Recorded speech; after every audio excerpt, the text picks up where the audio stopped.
کے احکام پڑھ رہے تھے. اس کے احکام جی استبراء کے احکام. مسئلہ ہے کہ کیا خواتین کے لیے استبراء ہے؟ کیا خواتین کے لیے کیا حکم ہے؟ استبراء کے متعلق خواتین کے واسطے کیا حکم ہے کہ کیا خواتین بھی استبراء کرتی ہیں تو کیا طریقہ کار ہے، نہیں کرتی تو وہ تو جان چھوٹی. ٹھیک ہے. فرماتے ہیں کہ خواتین کے لیے استبراء مستحب نہیں ہے، عورتوں کے لیے استبراء مستحب نہیں. اور اگر ان کی کوئی رطوبت خارج ہوتی ہے، خواتین کی بات کر رہے ہیں، عورتوں کی، اگر کوئی رطوبت خارج ہوتی ہے اور ان کو شک ہو کہ یہ پیشاب ہے یا کوئی اور رطوبت، ٹھیک ہے، انہیں شک ہو کہ یہ پیشاب ہے یا کوئی اور پاک رطوبت، تو وہ پاک شمار ہوگی. ٹھیک ہے نا، وہ کیا شمار ہوگی؟ پاک شمار ہوگی، نجس شمار نہیں ہوگی. اور اس سے وضو اور غسل بھی باطل نہیں ہوگا اور نہ ہی کپڑے اور جسم نجس ہوگا. کس کے متعلق بتا رہے ہیں؟ عورت کے بارے میں. عورت کے بارے میں موٹی چیز کیا ہے؟ سب سے پہلے کیا ہے؟ خواتین کے لیے استبراء مستحب نہیں ہے. اگر کوئی رطوبت خارج ہوتی ہے اس کے اوپر وہ شک کرتی ہے تو وہ شک کی پرواہ نہ کرے، بلکہ وہ رطوبت کیا ہے؟ پاک ہے. اگر وہ رطوبت وضو اور غسل کے بعد خارج ہوتی ہے تو پھر بھی وضو اور غسل باطل نہیں ہوگا، وہ ٹھیک ہے. اگلا سوال ہے کہ پیشاب کی نالی سے نکلنے والی رطوبت کے بارے میں اگر یقین ہو کہ یہ پیشاب یا منی میں سے کوئی ایک ہے تو اس صورت میں کیا ہوگا؟ پیشاب کی نالی سے نکلنے والی جو رطوبت ہے اس کے بارے میں یقین ہو کہ یہ پیشاب ہے یا منی، تو ان میں سے کوئی ایک ہے، یہ پیشاب ہے یا منی ہے، ان میں سے کوئی ایک ہے، تو اس کے بارے میں کیا حکم ہے؟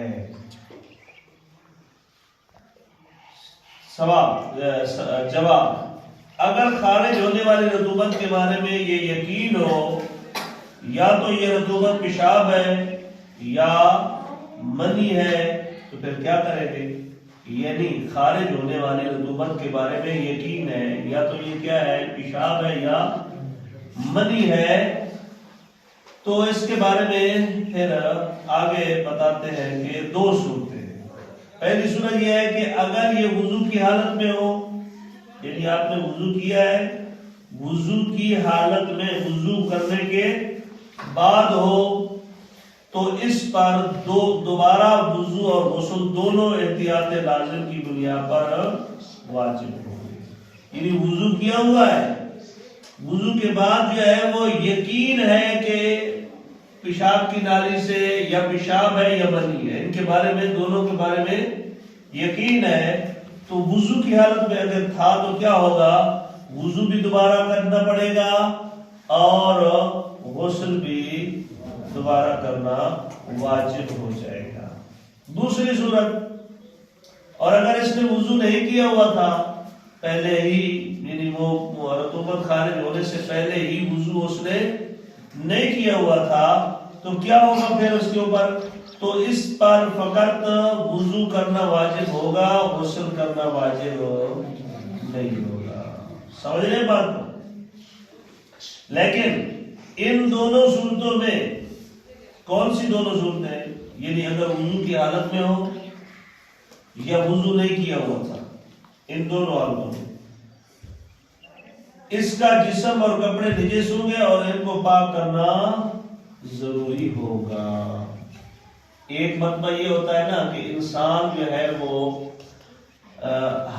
حدث سے پاک ہو جاتا ہے، حدث سے پاک. یہ جو غسل واجب تھا، وہ غسل جو واجب تھا وہ اس نے انجام دے دیا، تو اب وہ حدث سے پاک ہو گیا.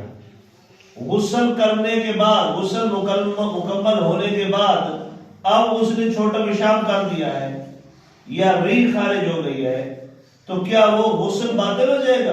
کہتے ہیں کہ غسل باطل نہیں ہوگا. تو کیا ہوگا پھر؟ کس طرح پتہ چلے گا کہ آپ کا غسل باطل نہیں ہے؟ کہتے ہیں فرماتے ہیں کہ غسل جب آپ نے کیا ہوا تھا تو ابھی تک ریح خارج نہیں ہوئی تھی، ابھی تک جو ہے وہ کوئی ایسا کام نہیں کیا تھا کہ جو غسل کو باطل کر دیتا ہے. مثال کے طور پر آپ نے غسل کیا ہے تو چھوٹا پیشاب بھی نہیں کیا اور ریح بھی خارج نہیں ہوئی، تو یہ چھوٹا پیشاب اور ریح کا خارج ہونا یہ غسل کو باطل نہیں کرتے، یہ وضو کو باطل کرتے ہیں. تو آپ نے واجب غسل کیا، واجب غسل کے بعد آپ نماز پڑھ سکتے ہیں، وضو کی ضرورت نہیں ہے. غسل کیا ہے، غسل کرنے کے بعد آپ نماز پڑھ سکتے ہیں، آپ کو وضو کی ضرورت نہیں ہے. اب اگر آپ نے وضو غسل کیا ہے، غسل کے بعد ریح خارج ہو گئی ہے اور کیا نام ہے اس کا مطلب کہ پیشاب خارج ہو گیا ہے، تو اب آپ کو وضو کرنا ضروری ہے، غسل کرنے کی ضرورت نہیں ہے. پتہ نہیں یہ سمجھ آئی آپ کو نہیں؟ مسئلے کی بند کر سلوات پڑھے محمد میرے.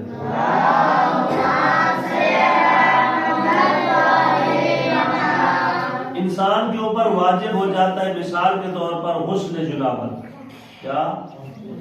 غسل جنابت، غسل مس میت، یعنی میت کو ہاتھ لگایا غسل واجب ہو جاتا ہے. غسل جنابت بھی واجب ہو گیا، غسل مس میت بھی واجب ہو گیا.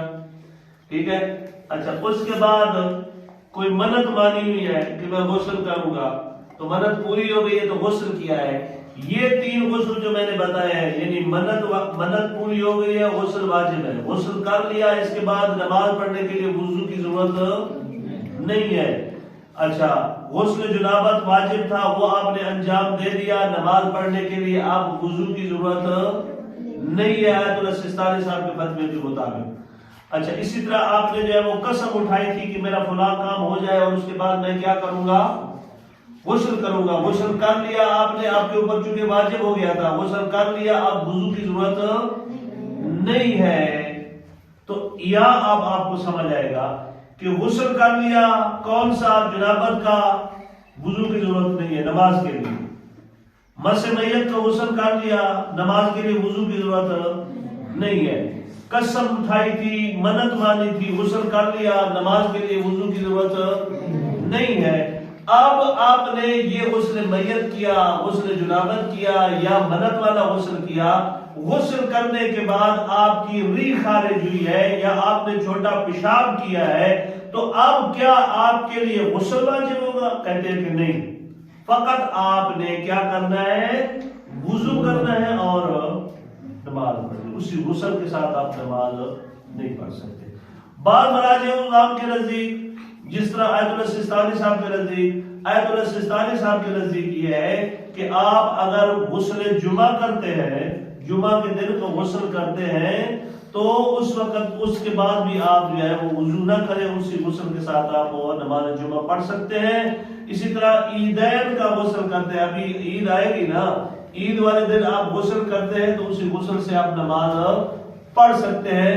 باقی بھی کچھ ایسے امثال ہیں، مثال کے طور پر شب برات کا غسل ہے، لیلۃ القدر کی رات کا غسل ہے، تو اس غسل کو انجام دینے کے بعد آپ نماز پڑھ سکتے ہیں، وضو کی ضرورت نہیں ہے. کافی ہے اتنا. صلی اللہ علیہ وسلم.